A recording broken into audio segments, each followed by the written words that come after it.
Isang mapagpala at mabiyayang araw po sa ating lahat mga insan. Welcome back po dito sa ating YouTube channel. Panibagong reaction video po ulit tayo ngayon. Bibigyan natin ng reaction, komento at opinion ang nangyayaring kalokohan dito sa ating gobyerno. Lalong-lalo na po ang pondo ng ating bayan na hindi naman ginagamit sa tama.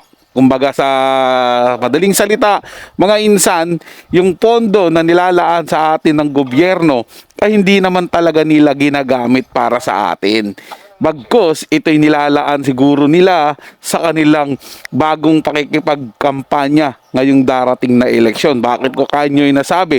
Marami silang pondo na kinukuha, marami silang pondo na inaaprobahan. Pero may nararamdaman po ba tayo sa kanilang ginagawang proyekto?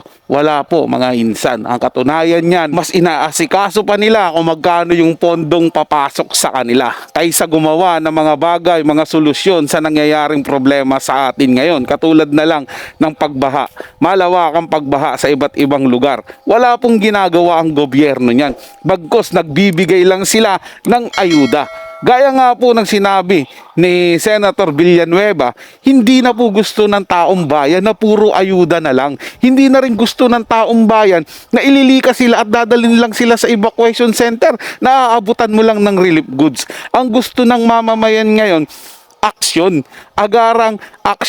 agarang solusyon sa problema, Mr. President at lahat ng mga nasa Kongreso ngayon.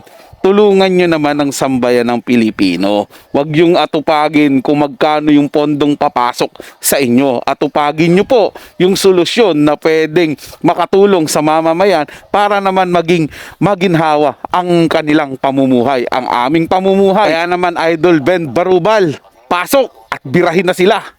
Boljak! Boljak! Huy, Boljak! Intro mo na, mag-umpisa na tayo! Sa mga politika na tibole, yari Ben Barubal, nandito na yung pinakamagtago ka. Kung isa ka sa kanila, hamalas ka. Pag nakita ka niya, hayari kang talaga. Yung mga politikong di parehas sa bansang Pilipinas, pinipilas kang pinakamaangas nating bida na si Ben Barubal. Kita nyo? Bilyunan na pinag-uusapan partida, wala pang project yan. Kasi hindi sila nakafocus sa project, sa budget lang. Paano pa kaya kung may project yan? Sa sobrang tanga niyan, yung flood control sa barko nagbanggaan. Nasira pa yung flood control natin dahil binangga ng barko. Kita nyo? Binangga ng barko yung flood control. Ay, hindi pala binangga ng flood control yung barko. Binangga ng barko, basta may nagbanggaan. Hindi lang klaro, pero bahala na kayong umintindi dyan. Flood Management National Government Budget. Ngayong taon po, 2024, mas mataas po ang inilaan na budget ng Kongreso para sa DPWH alone. Dito po sa flood management, nasa 1.35 billion kada araw. Meron po ang DENR, meron din po ang MMDA, meron din po ang Pag-asa, meron din po ang Climate Change Commission. Aabutin po ito ng 1.44 billion kada araw. Hindi na po band-aid solution ang ating kailangan. Hindi po natutuwa yung mga kababayan natin na dinadala natin sila sa evacuation center. Kahit may dala po tayong relief goods, hindi na po sila natutuwa.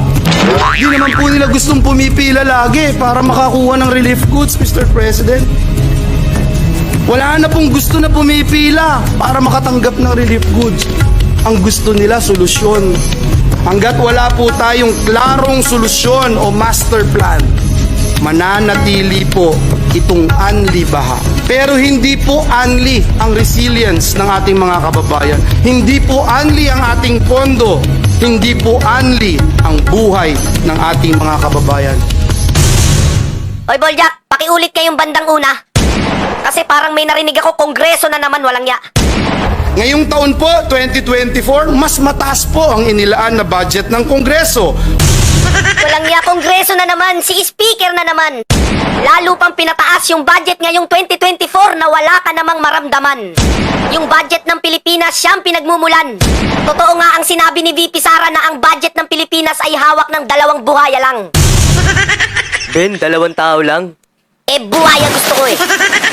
Biruin mo 1.44 billion per day. Hindi mo na matatanggihan, speaker, kinantahan ka na ni Villanueva ng My Way. Tiba-tiba yung buhayang araw-araw birthday. Gusto kasi ng kupal na to, Band-Aid solution. Ayuda dito, ayuda dun. Saan na napunta yung 1.44 billion? Araw-araw pala yun? Hindi man lang namin naramdaman yun. Tingnan mo yung extra pondo na 90 billion sa PhilHealth kinuha. Tapos sa flood control may 1.44 billion kada araw, kinanta ni Villanueva. Tapos may 500 billion na nilaan para sa mahihirap na pamilya. Wala man lang kaming naramdaman miski isa. Lahat ng pera na yan sa napunta, pastilan ka. Ano mga insan, hindi pa po ba tayo nadadala sa ginagawa sa ating pagpapaikot ng gobyerno? Pinapakita nila na maglalaan sila ng napakalaking pondo, ng napakalaking pera para sa ating mahirap na mamamayan. Pero ang tanong po dito mga insan, nararamdaman po ba natin yung sinasabi nilang inilaan nilang pondo para sa ating mga mahihirap? Parang ang pakinabang lang po natin dito sa kanila ay ang iboto sila sa darating na eleksyon. Tuwing eleksyon, iboboto sila. Yun at yun lang. Pero hindi tayo nila binabalikan ng tunay at tapat na serbisyo para man lang makaahon tayo sa ginagalawa nating kahirapan ngayon. Mga insan, hanggang kailan pa ba tayo magpapagamit sa mga politikong yan? Wala naman pong problema kung tatanggapin nila yung mga suhol nila sa atin pagdating ng eleksyon. Pero sana man lang pumili tayo nung karapat-dapat at bibigyan tayo ng serbisyong tapat. Hindi po yung binigyan tayo nila ng pera, sila pa rin yung iboboto natin at magtitiis na naman tayo dun sa mga pangako nilang hindi naman nila tinutupad.